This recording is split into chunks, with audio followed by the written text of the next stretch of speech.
I want you to write at the top the word proportions, because that's what these are called. When one fraction is set equal to another, it's called a proportion. Does anybody remember how to solve a proportion for x? Matthew? You multiply each side by 3. That's one way to do it. Not quite. You cross multiply. It's a one way to do it, but it won't work for every single one of them. Like it won't work on 3, and it won't work on 2. So, we're going to cross multiply. So we get 15. Cross multiply the other direction. 9 times x is 9x. Alright, so what do we do next? Divide by 9.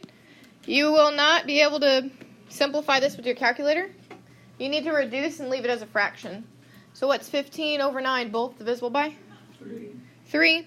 So you divide the top by 3. What's 15 divided by 3? 5. And then 9 divided by 3 is 3. Yep. Alright, number 2. Cross multiply again. So I'll do 11 times 4, which is 44. It doesn't matter which one you cross multiply first. I just do the same thing over and over again. So 11 times 4, and then 2n times 3 is 6n. All right, my last step. Divide by 6. So again, you want it as a fraction. What are the both top and bottom both divisible by? 2. So 44 divided by 2 is 22. 6 divided by 2 is 3.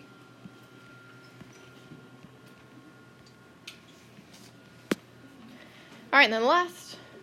3 times 110 is 330. 5 times x is 5x. Divide by 5. X equals 66.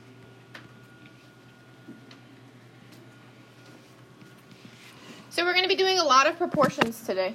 Okay? When you've got that done, you can go into page 3.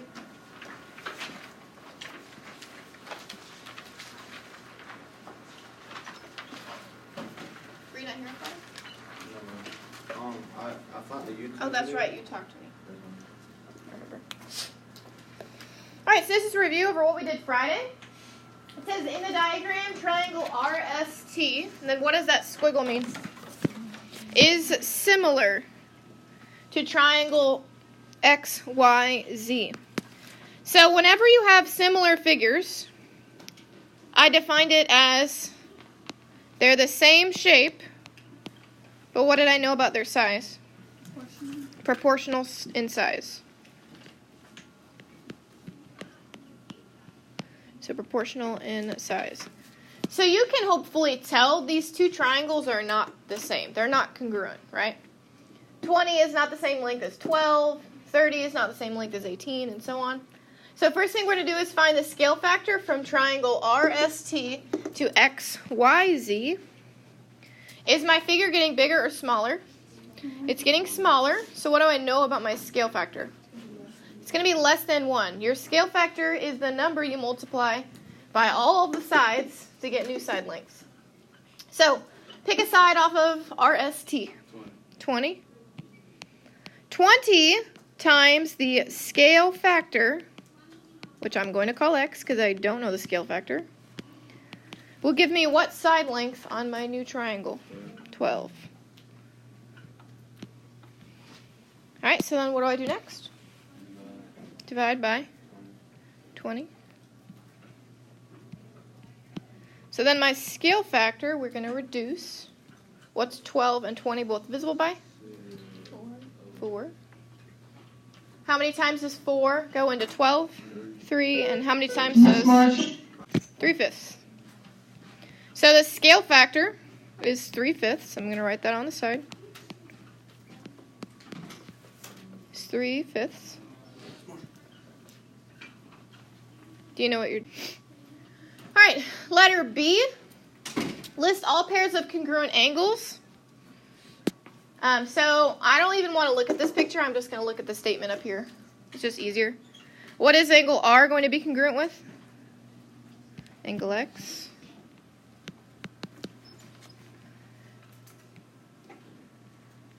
All right, and then S will be congruent to Y. And then angle T will be congruent to angle Z. So in similar figures, they have congruent angles, and then they have proportional sides.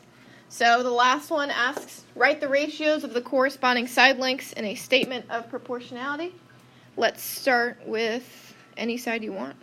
Pick a side, any side. TR, sure. So what does a ratio really look like? A fraction. So if I say TR from the first figure, what side corresponds with TR on the second figure? ZX. And the order does matter. I said T first, so I'll say Z first. So ZX. I'll go back to the first figure. So TR was on top. I need to pick another side from this triangle. Pick a side. Sure. TS. What does TS correspond to on the second triangle? ZY. All right, and then last, pick a side. RS will be congruent to XY. Or sorry, will be proportional to XY. So sorry. So notice, where did all the top come from? Yeah, the first triangle and all the bottom came from the second triangle. So it doesn't matter. Things matter. So all the top have to be from the same, all the bottom have to be from the same, and then the order of the letters does matter. Okay? Questions on this? All right, we move on to something new. It's not necessarily new to you. You learned it in 7th and 8th grade, actually, if you look at your old textbooks. It says, in the diagram, triangle DEF is similar to triangle MNP. It says, find the value of x. So a lot of people would look at this and say, oh, x equals 30. But that is not true. These are not congruent, so they're not going to be the same measure. So what do we know about the side lengths? What do we know about the corresponding side lengths in similar figures? They're proportional. So what do you think we're going to set up? A proportion. So we're going to start. I'll show you the reasoning. We're going to start with EF. What does EF correspond to on the second figure? NP. We're going to set it up equal to another fraction.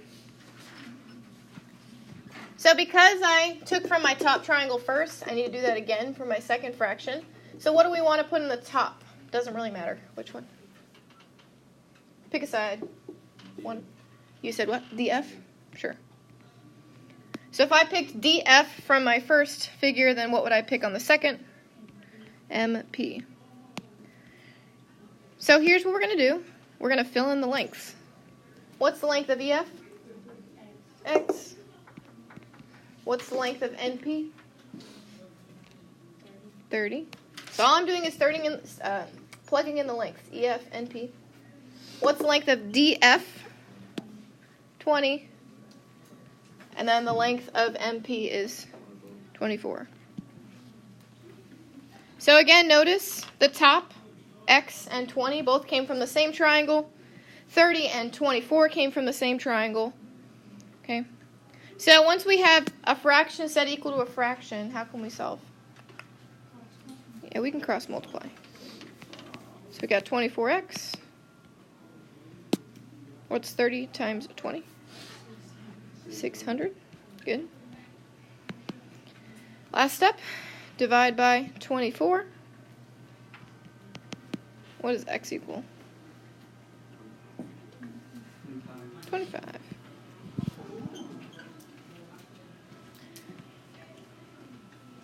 So keep in mind there are a couple ways to have solved this. You could do x over 30 equals 20 over 24. But what if I had used a different side? What if I had said 15?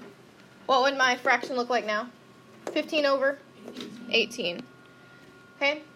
What if I did, which I wouldn't recommend, but what if I did 30 over x? What would my second fraction then look like? 18 over 15, or it could even look like 24 over 20. So the reason being, 30 came from this triangle, then x. You have to take from this triangle again, so 18 and then 15. So there are a couple ways to set up these problems, right? This one you're going to have to draw, this next one. You can either draw it at the bottom of this page if you have enough room, or you can draw it in the white section on the back of your notes completely. Either one is perfectly fine. You can't fill in his notes.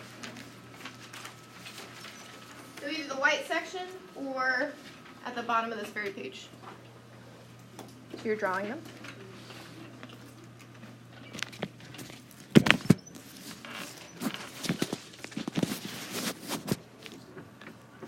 All right, so we're solving for x. What shape do we have in the first two figures? Yeah. Rectangle. So what is our whole goal? The polygons are similar. I want to find the value of x. So here's what we're going to do. Start with x. What does x correspond with in the other rectangle? 7. So x over 7 equals, what would my next number be? 3. 2. So it'd have to be 2 because they're on the same shape.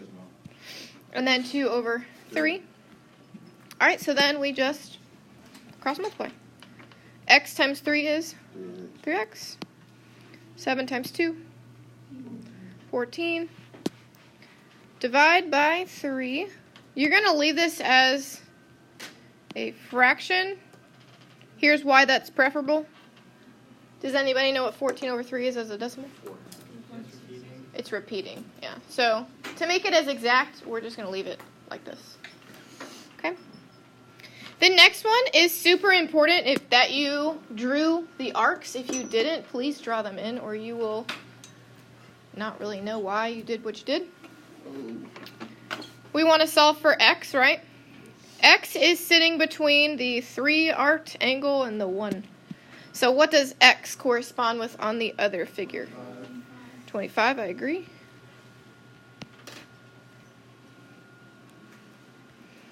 All right, so now we pick another side length. 12. Sure.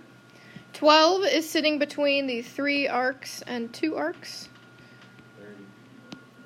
So it'll correspond with 30.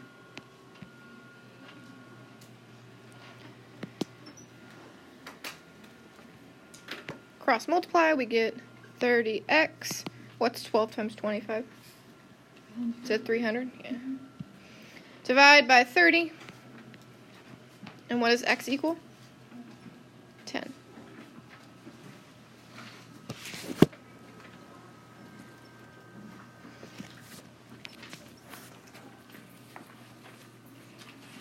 All right, so I'm going to have you pick a different one to set up this problem. So I'm not moving on yet. So who? Renier, pick a side, any side at all. Which one? 30. 30. You're not going to do this, right? You are going to do this. Pick not 30. 7. Over here. 7. 20. So if I did 20 first, look guys, we're just going to solve for x in a different way but get the same answer. 20, what does 20 correspond with on the other figure? Yeah, I think that's an 8. I'm just showing you how you can set this up a couple different ways. 20 over 8 equals, we'd go back to this figure, right? It would not be x over 25. Why would it not be x over 25? Yeah, 25 over x. So it'd be 25 over x. All right, cross multiply. You'd get 20x. 8 times 25 is 200. Divide by 20, and what would x equal? 10. So you get the same answer. What's crucial is that the top is from the same figure and the bottom is from the same figure. And the top and the bottom have to correspond with each other. Okay? Is your hand up, or are you praising the Lord? Yes, sir. Is that a way you can check your work? Is that what? Is that a way you can check your work? Yeah. Yes, for sure. You could also, never mind, I'm not going to say that. I could show you a different way after. I just don't want to confuse people. All right, so we're going to go back to page 3, I believe. I've already said this. Back to page, I think it's 3. Am I right or am I wrong? 4? Sorry, page 4. So you're going to have to decide whether two polygons are similar. There's like a checklist you have to go through. If polygons are similar, their angles are congruent. So all we're going to do is check through to make sure the corresponding angles are congruent. What angle corresponds with A? E, are they congruent? Yes, they both have 2 arcs.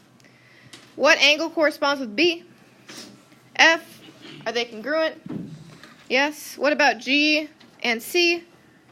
Yes. And then what about D and H? Yes. So corresponding angles are congruent. What do we know about the sides? What do they have to be? Starts with a P. We've already talked about it. They need to be proportional. So we're going to see if they have the same scale factor. The scale factor is what you multiply from one side, or all the sides, to get all of these sides. So like 6. What side corresponds with 6 on your other figure? 12. What do I have to multiply by 6 to get 12? 2. All right, let's go to 3. What side corresponds with 3 on the other figure? 6. What do I have to multiply from 3 to get 6? 2. 5 and 10. I'm just going to keep going. So times 2. And then last would be 2 and 4. And again, is still times 2. So are these sides proportional? Have they all been multiplied by the same number to get you a new figure? Yes. So it says, if so, what is the scale factor? What did we multiply from figure A to get all the side lengths of figure B? 2.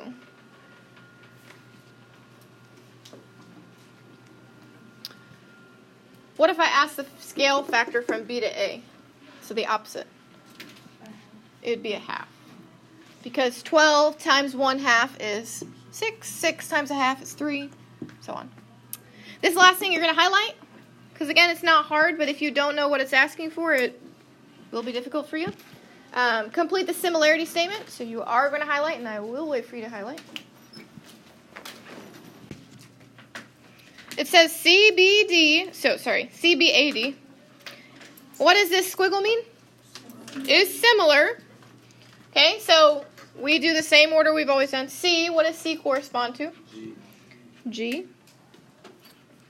What does B correspond to? A corresponds to? And that means D corresponds to H. At this point, you're going to take out your whiteboards and your whiteboard markers.